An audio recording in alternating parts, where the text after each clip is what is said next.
Namaste, friends, and welcome to this tarot reading for sign of Virgo, Sun, Moon, and Rising for October 2020. I want to wish you all the best out there, peace, prosperity, joy, bliss, abundance, and happiness throughout all moments in space and time, but especially here in October 2020. Let's see what's ahead. I got my tarot deck. I'm going to give them a quick cut and a shuffle, and we'll see some cards for you guys. That's Virgo, Sun, Moon, and Rising, cross watchers too. Thanks to all the subscribers for hitting like and for supporting the channel through the years. If you're new here, find a way, Virgo. All right, let's go. Garden children of the earth, sign of Virgo. Here we go. They put the go in at the end of your name. Yes, indeed. All right. I hope this, whenever you're watching these readings, general readings, it's usually the right time, but they're generally slated for this month. So it's good if you find yourself here later. All right. We begin things off with the Three of Pentacles. This is about building better, bigger bridges, kind of in the nuts and bolts of it, which the coins or the saucers or the discs, they usually are. They speak to the material aspects of things. So, but the Three of Coins is nice because it shows the side benefit of your creativity, as three is a number of creativity, to all that we understand anyways, is represented by the number three, right? And for the fact that the old dollars, right, also represented by the coins or the suit of diamonds, right? So it's a side benefit of being able to profit off of that which you create. But we can't do it alone. So we always have to build a bridge first before we can build anything else or build anything of value, because it usually takes more minds than just one. And because as the number of altruistic minds in the planning and in whatever it is that you're looking to create are there, it could just be like feedback, evaluation too, but using more than one mind to do it.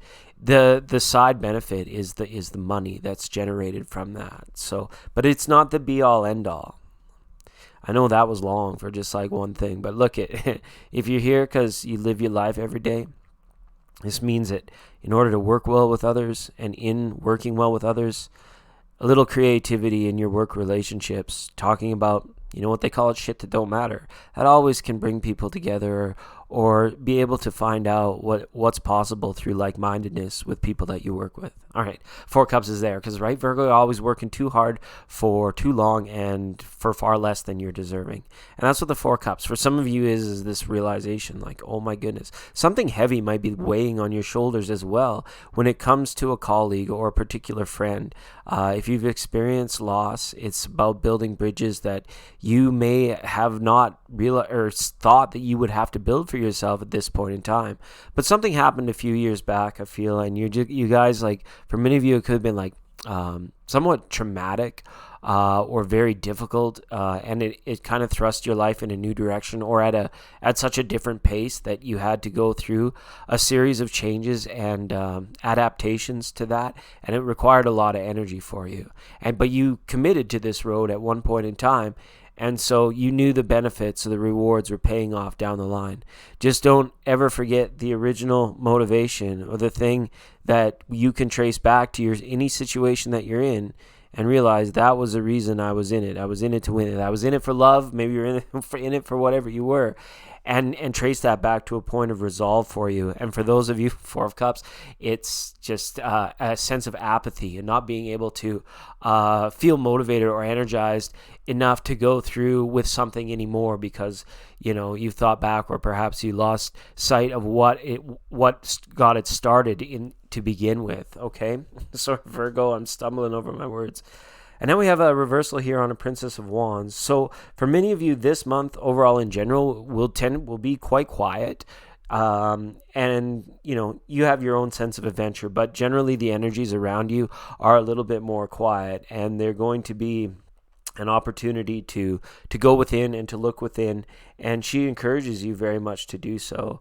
For others of you, you're on the brink of entrepreneurship. The Princess of Wands is telling me that if you just commit to these final stages, maybe it's this one last thing, or maybe it is to this working partnership, be persistent behind the commitment to it. For some of you, the payoff of actually like having a business like up and running is going to be there for you, and you're going to see the beginnings of it here this month. So it's very fresh and new kind of energy with that as well. Now the final, we have number 1 major arcana, the Magician, right? You ever wonder, when you were an itty bitty baby, all of the things that, yourself would tell you, in your last years. Remember the part of the journey. The magician doesn't always need to try extra, or the tricks are never hard for the magician, right? When he knows them, he just knows them, and then it's boom, it's there. It's kind of ingrained in the situation.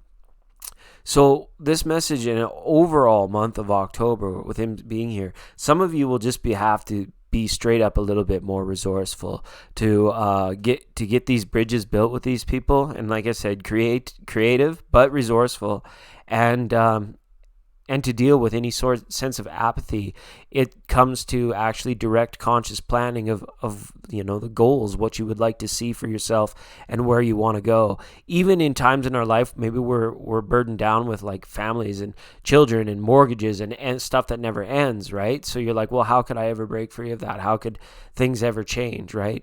It takes a conscious mind to really entertain those thoughts on the opposite side of the coin, even when the reality doesn't support the level of worry, right? That's another question, Virgo, I feel you're going to be answering for yourself this month is, does the reality support the level of worry that I'm giving this situation?